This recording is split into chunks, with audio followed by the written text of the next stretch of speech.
Olá, telespectadores da Teresópolis TV, programa Opinião. Estamos aqui mais uma vez para comentar algo interessante, que é a mentira. A mentira, dizem os entendidos, é a principal arma das guerras. A mentira mata mais do que as balas. Na eleição, não é diferente. A eleição é uma guerra. É uma guerra de opositores ferrenhos, muitas vezes amigos, muitas vezes familiares. Então, de 2 em 2 anos, no Brasil, nós temos uma guerra. É a guerra para a eleição municipal, é a guerra para a eleição estadual e federal.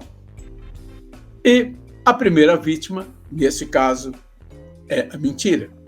Ou, melhor, a primeira vítima é a verdade. A mentira prevalece. Eu acredito que, num período eleitoral, nós precisamos ficar atentos, ouvir e olhar quem mente menos e quem é o menos pior. Porque depois de eleito, o cidadão se torna nosso inimigo número 1. Ver, estudar o currículo de quem está pedindo o nosso voto e pedir para que nosso coração, a nossa razão acertem. Isso é pedir muito? Acredito que não. Nós precisamos saber quem rouba menos, porque parece no Brasil que a eleição se dá da seguinte forma: olha, nós vamos eleger aqui um prefeito em Teresópolis, em Petrópolis, em São José do Vale do Rio Preto, em Guapimirim, em Juiz de Fora, em Cosmorama, minha cidadezinha aqui no interior de São Paulo. Parece que o mecanismo nós vamos eleger alguém para administrar o nosso dinheiro, administrar a nossa cidade. Esse alguém tem o direito de nos roubar. Então, quem é que vai roubar menos? Quem é que vai cuidar melhor do nosso povo e roubar menos do nosso povo? Quem é que vai dar atenção para a nossa saúde? Quem é que vai dar atenção para a nossa educação? Quem é que vai tentar nos agradar melhor para poder continuar mais 4 anos? Ou para voltar daqui 4 anos? Ou para continuar onde está? A impressão que às vezes a gente tem é que o governante é um salteador.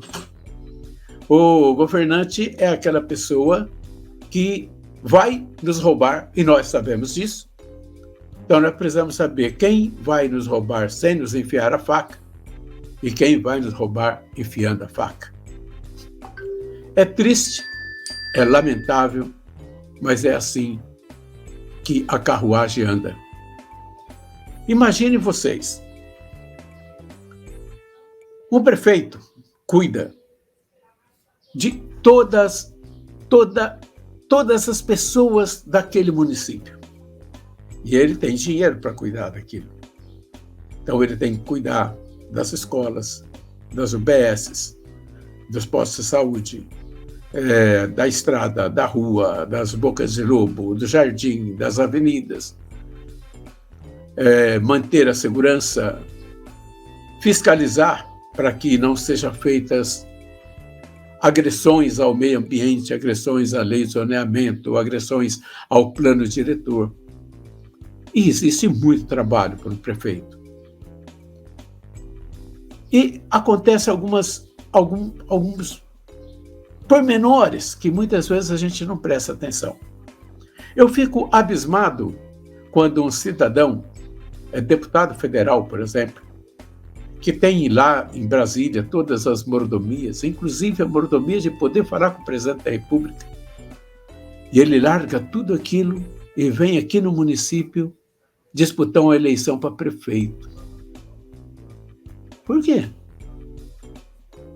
Lá, quando ele é deputado federal, para você que está em casa, que muitas vezes nunca parou para pensar nisso, sabe qual é a responsabilidade do deputado federal? Nenhuma. Tudo que ele fizer, todos os atos dele, inclusive todos os discursos dele, ele tem imunidade parlamentar, sabe? Então, é muito difícil para a gente ficar imaginando como que um cidadão deixa de ser deputado federal para vir ser prefeito, onde, se ele puxar um fio de cabelo, ele pode ser processado e pagar por isso. Entenderam? É difícil, né? Bom, agora vamos para um outro fato muito interessante. Urnas eletrônicas. Nós vamos ter agora uma guerra contra as urnas eletrônicas promovida pelo presidente Jair Bolsonaro. Eu acho legítimo o direito do Jair Bolsonaro de duvidar das urnas. Na verdade, eu sempre duvidei um pouco das urnas, mas como eu nunca fui candidato nunca fui candidato a cargos executivos, nunca precisei de duvidar das urnas porque elas poderiam me prejudicar, eu acho que ele tem o direito de duvidar. Mas a pergunta que a gente precisa fazer é o seguinte: as urnas eletrônicas só prejudicariam o Jair Bolsonaro? Assim como o Lula pode, na concepção dele, o TSE, né, o Tribunal Superior Eleitoral, podem manipular as urnas a favor do Lula, poderiam também manipular as urnas a favor do Bolsonaro. O Bolsonaro diz que ele teria ganhado a eleição no primeiro turno. Isso em 2018. Isso é um descalabro, sabe? Para, gente. Nós tínhamos muito bons candidatos em 2018, para imaginar que ele ganharia a eleição no primeiro turno, a partir do momento que nós tivemos cerca de 27% dos votos que não foram contabilizados, votos de ausentes das pessoas que não votaram, gente que anulou o voto e gente que votou em branco. E essa é uma constante no Brasil e está em crescimento.